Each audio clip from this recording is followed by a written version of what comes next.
వచ్చారు. మాచర్లలో ఉండేటటువంటి ఏదైతే ఈ అచ్యుతాపురం ఘటనకు సంబంధించినటువంటి మృతుల కుటుంబాలు ఉన్నాయో వారందరితో కూడా మాట్లాడుతున్నటువంటి పరిస్థితి కనబడుతుంది. ప్రధానంగా ప్రభుత్వం నుంచి అన్ని రకాలుగా అండగా ఉంటాం, బాధిత కుటుంబాలకు న్యాయం చేస్తామనేటటువంటి భరోసాను స్వయంగా చంద్రబాబు బాధితులతో మాట్లాడి చెప్పడం జరిగింది. అయితే ముఖ్యంగా ఈ షెడ్యూల్లో లేనప్పటికీ కూడా ఆసుపత్రికి వెళ్ళి క్షతగాతులను పరామర్శించిన తర్వాత ముఖ్యమంత్రి నేరుగా మాచర్ల దగ్గరకు వచ్చారు. ఆ కుటుంబ సభ్యులందరినీ కూడా వాదార్చారు. మీ బాధ తీర్చలేనిది, కానీ నేను అర్థం చేసుకుంటాను, మీకు అండగా ఉంటాను.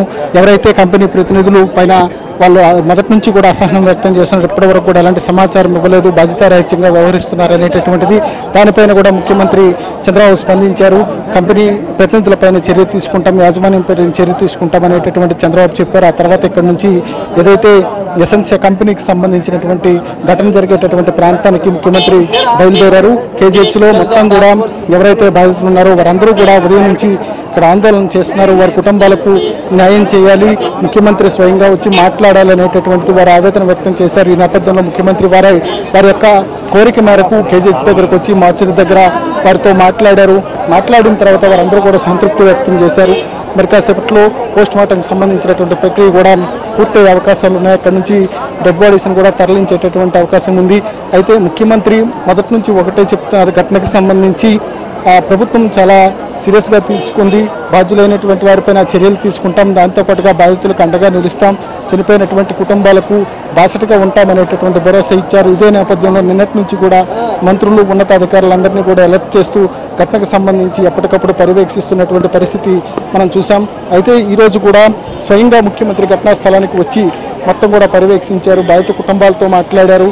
మొత్తం ముఖ్యమంత్రి కేజీహెచ్ దగ్గర బాధిత కుటుంబం ఎవరైతే మృతులు చెందినటువంటి కుటుంబాలు ఉన్నాయో వారందరితో మాట్లాడిన తర్వాత మళ్ళీ అచ్యుతాపురం ఎక్కడైతే ఘటన జరిగిందో ఆ ప్రాంతానికి బయలుదేరారు. మొత్తం ఈరోజు అంతా కూడా విశాఖపట్నంలో ముందుగా ఆయన దిగిన వెంటనే ఆసుపత్రికి వెళ్ళారు. అక్కడ గాయపడినటువంటి వారందరితో మాట్లాడారు.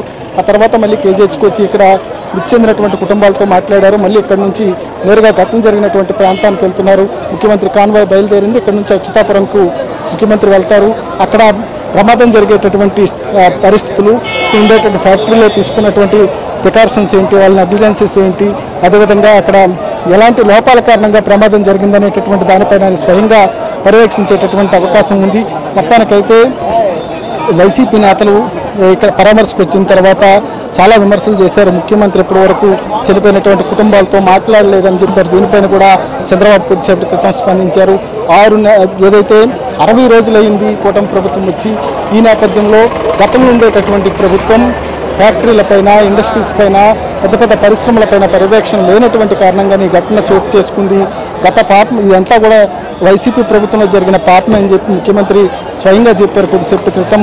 అయితే చనిపోయేటటువంటి కార్యక్రమానికి వచ్చినటువంటి వైసీపీ నేతలు వారిని పరామర్శించాలి, బాధిత కుటుంబాలకు భరోసా కల్పించాలి, వారిలో ఆత్మస్థైర్యాన్ని పెంపొందించాలి, కానీ ఇక్కడ కూడా రాజకీయం చేసేటటువంటి విమర్శలు చేస్తున్నారు అనేటటువంటిది చంద్రబాబు చెప్పడం జరిగింది. మొత్తానికి ప్రజలు గమనిస్తారు, అన్నింటిని కూడా చూస్తున్నారు అనేటటువంటి భావన కూడా చంద్రబాబు వ్యక్తం చేశారు. మొత్తానికైతే కేజీహెచ్ దగ్గర, బాజరీ దగ్గర ఉదయం నుంచి కూడా ఏదైతే మృతి చెందినటువంటి కుటుంబాలకు సంబంధించినటువంటి ఆందోళన ఉందో ఈ ఆందోళన అంతా కూడా చంద్రబాబు వచ్చి మాట్లాడిన తర్వాత కొంతవరకు సర్దుమరిగింది. ఇక ఏదైతే ఈ మృతదేహాలకు సంబంధించి పోస్ట్ మార్టం ప్రక్రియ కూడా ప్రారంభమయ్యేటటువంటి అవకాశం కనబడుతోంది. మొదటి నుంచి కూడా చనిపోయినటువంటి మృతుల కుటుంబాలు ఒకటే చెప్తున్నాయి, ఎట్టి పరిస్థితుల్లోనూ తమ కుటుంబాలకు న్యాయం జరిగే వరకు, అంటే ఏదైతే మృతి చెందడానికి కారకులైనటువంటి ఫ్యాక్టరీ యాజమాన్యం ఉందో వారిపైన చట్టమైనటువంటి చర్యలు తీసుకోవాలి. దాంతోపాటుగా స్వయంగా ప్రకటించినటువంటి ఎక్స్గ్రేసియా ఏదైతే ఉందో అది ఎన్ని రోజులు ఇస్తారు, ఎప్పటిలోపు ఇస్తారు అనేటటువంటి క్లారిటీ ముఖ్యమంత్రి స్థాయి నుంచి వస్తే దానిపైన కొంతవరకు భరోసా ఉంటుంది అనేటటువంటిది వాళ్ళు మొదటి నుంచి కూడా చెప్తున్నారు. ఇదే నేపథ్యంలో చంద్రబాబు కొద్దిసేపటి క్రితమే కేజీహెచ్కి వచ్చారు. వారందరితో కూడా మాట్లాడారు. మీకు ప్రభుత్వం అండగా ఉంటుంది, వ్యక్తిగతంగా నేను మీ అందరి యొక్క పరిస్థితిని అర్థం చేసుకోగలను అనేటటువంటి హామీని కూడా చంద్రబాబు ఇచ్చారు. ఈ నేపథ్యంలో కేజీహెచ్ దగ్గర ప్రస్తుతం అయితే చూడొచ్చు, మొత్తం కూడా సీఎం వెళ్ళిపోయిన తర్వాత ఎవరైతే మృతదేహాలు 13 ఉన్నాయో 13లో ఒక మృతదేహానికి సంబంధించి పోస్ట్మార్టం పూర్తయింది. 12 డెడ్ బాడీస్ ఇక్కడే ఉన్నాయి కాబట్టి ఆ 12 డెడ్ బాడీస్ సంబంధించినటువంటి ప్రక్రియ ప్రారంభమవుతుంది. పోస్ట్మార్టంకి సంబంధించి పోస్ట్మార్టం అయిపోయిన తర్వాత డెడ్ బాడీస్ ఆయా జిల్లాలకు సంబంధించి ఎవరైతే స్వగ్రామాలు ఉన్నాయో మృతి చెందినటువంటి వారి స్వగ్రామాలకు వారిని పంపించేటటువంటి ఏర్పాట్లను కూడా ప్రభుత్వమే దగ్గరుండి చేస్తోంది. మొత్తం కూడా దీనికి సంబంధించి అటు రెవెన్యూ, జిల్లాకు సంబంధించినటువంటి ఉన్నతాధికారులందరూ కూడా దగ్గరుండి పర్యవేక్షిస్తున్నటువంటి పరిస్థితి కనబడుతోంది. మొత్తానికైతే చంద్రబాబు కేజీహెచ్ పర్యటన తర్వాత ఇక్కడ వీరితో మాట్లాడిన తర్వాత ఇక్కడ నుంచి అచ్యుతాపురం బయలుదేరారు. అక్కడ మరి కాసేపట్లో ఏదైతే ప్రమాద ఘటనా స్థలం ఉందో ఆ ఘటనా స్థలాన్ని పరిశీలించి ఆ తర్వాత సాయంత్రం విజయవాడకు బయలుదేరుతారు. మొత్తానికైతే ఈ రోజంతా సీఎం బిజీగా గడిపారు. ఉదయం నుంచి కూడా వచ్చినప్పటి నుంచి కూడా మొత్తం కూడా అధికారులను పరుగులు పట్టిస్తూ ఏదైతే ఘటనకు సంబంధించినటువంటి ప్రతి అంశాన్ని కూడా క్షుణ్ణంగా తెలుసుకుంటూ బాధితులకు ఏ రకంగా ప్రభుత్వం అండగా ఉండాలి, ఏం న్యాయం చేయాలనేటటువంటి దానిపైన ప్రత్యేకమైనటువంటి ఫోకస్ పెట్టారు.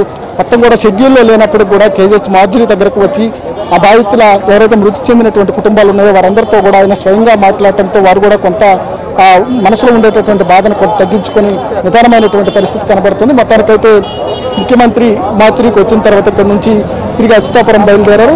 మొత్తానికి ఆందోళన చేస్తున్నటువంటి కార్మిక సంఘాలు కానీ మృతి చెందినటువంటి బాధితుల కుటుంబాలు కానీ వారంతా కూడా కొంతవరకు చల్లబడినటువంటి పరిస్థితి కనబడుతుంది.